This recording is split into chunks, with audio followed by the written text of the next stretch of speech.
This is the color wheel, and you may already be familiar with it from seeing it before, but we're going to work through all the terms, phrases, and different ways to categorize color and graphic design, so you know the difference between hues, tones, tints, and shades.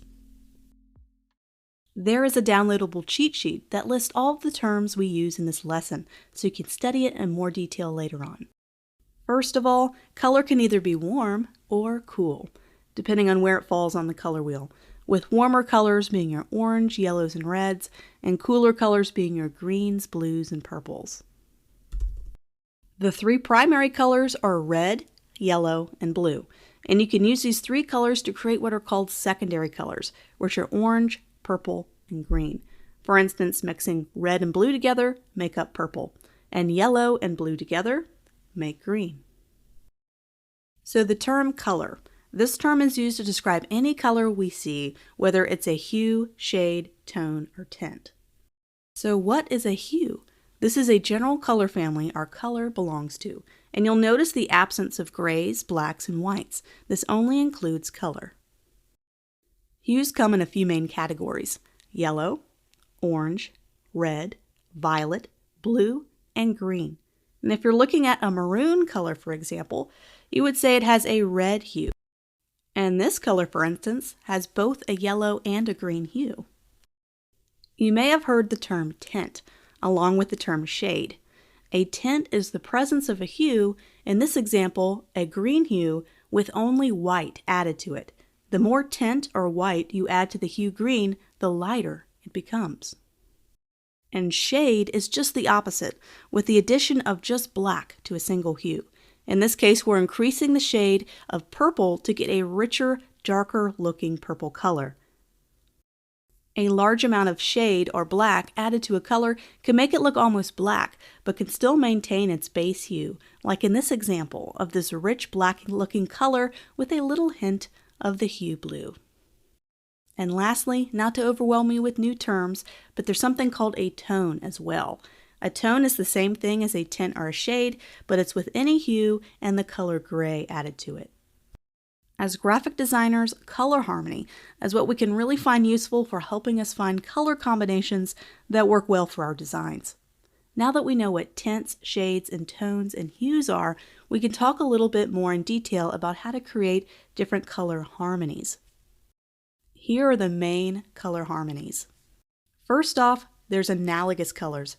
These are colors that are closest together on the color wheel, and since they're so close together on the wheel, they tend to have less contrast and be less dramatic in appearance, giving the color palette a nice, calm feeling. Take, for instance, this nice sunset color palette. They are all fairly close together on the wheel, spanning from red to orange.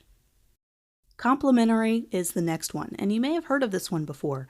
These hues exist on the opposite side of the color wheel, and these colors have the highest amount of contrast to each other, making it tricky to use at times.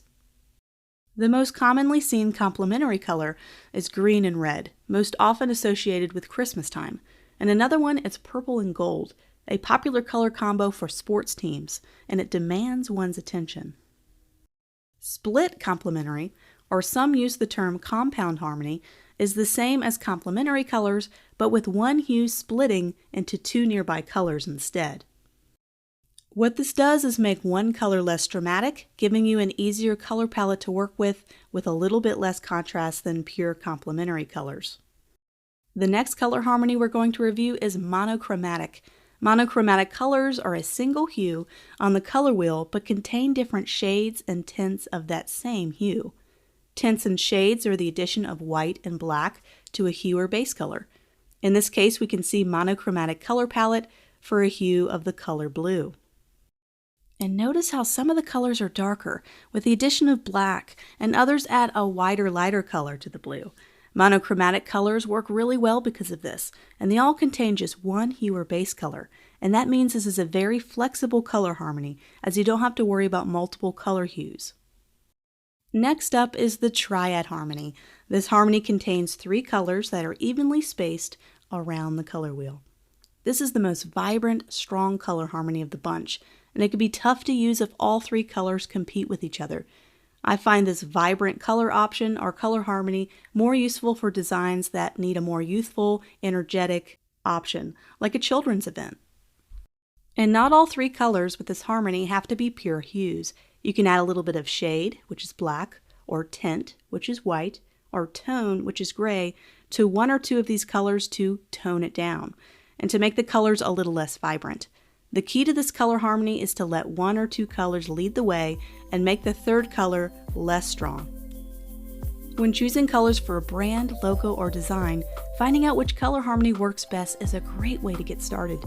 And there's a great website called color.adobe.com, which has been featured throughout this lesson. And it's a free place to try to find out what color harmony might be right for your next project. You can explore different color trends, and you also have the ability to upload a photo and find the perfect color palette by using that photo as an inspiration.